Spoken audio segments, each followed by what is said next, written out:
All right, let's pull back the curtain on the internet. We're going to talk about the invisible rules that make the whole thing work. These are the unsung heroes running in the background, powering everything from your Netflix binge to that work email you just fired off. Seriously, have you ever thought about it? You type in a website, you smack that enter key, and boom, a web page just appears. It feels like magic, right?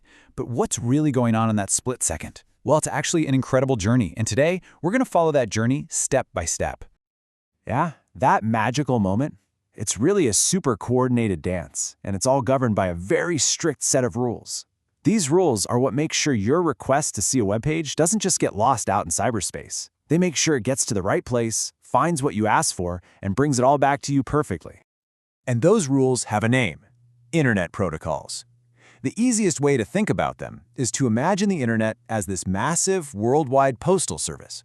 Protocols are just the instruction manual that everyone, and I mean everyone, from the mail sorters to the delivery people, agrees to follow so that your digital packages get to the right address, totally intact.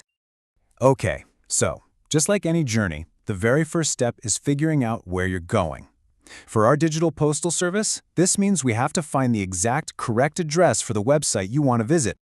And this is where something called DNS, the domain name system, comes into play.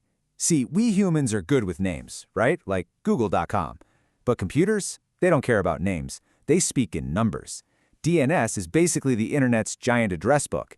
It looks up the name you typed and translates it into a numerical IP address that computers can actually understand. So once DNS gives us that number, the IP, or Internet Protocol, takes over. If DNS is the address book, think of IP as your local mail carrier. It takes that numerical address and figures out the best possible route across the entire global network to find the specific computer, the specific server that's holding the website you're looking for. Okay, so we've got the address, we know where to send our request, but how do we actually send it? It turns out you've got a couple of options, and the choice really boils down to one simple question.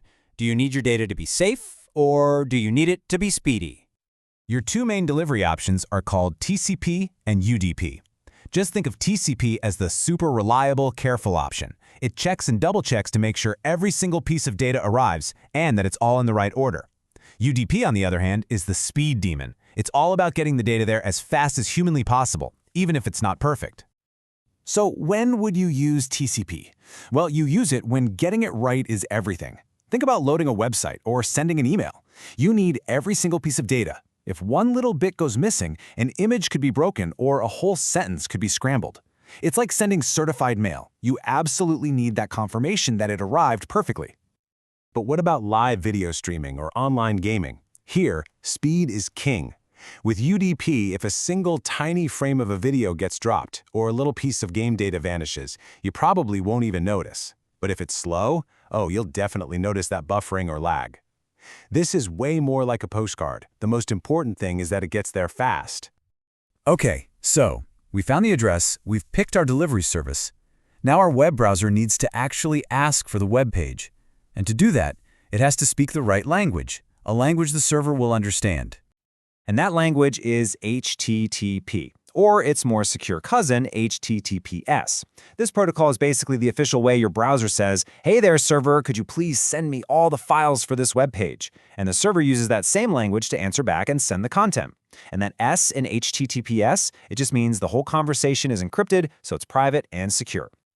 We've looked at all the individual pieces of the puzzle. Now let's put it all together. Let's trace the full, complete journey of your click, from the second you press enter all the way to the moment that page loads on your screen. So here it is, the whole shebang. First, DNS translates the name you can read into a number a computer can read. Second, IP uses that number to find the server out there in the world. Third, since we're loading a web page, TCP opens up a safe, reliable connection. Fourth, your browser uses HTTPS to politely ask for the page. And finally, TCP delivers all the website's data, the text, the pictures, all of it, back to you, making sure it all gets put back together in the right order. And get this, all of that happens in less than a second. It's incredible. And that's really the main takeaway here. It isn't just one rule doing all the work. It's a whole team of them, a protocol suite, all working together behind the scenes, totally seamlessly.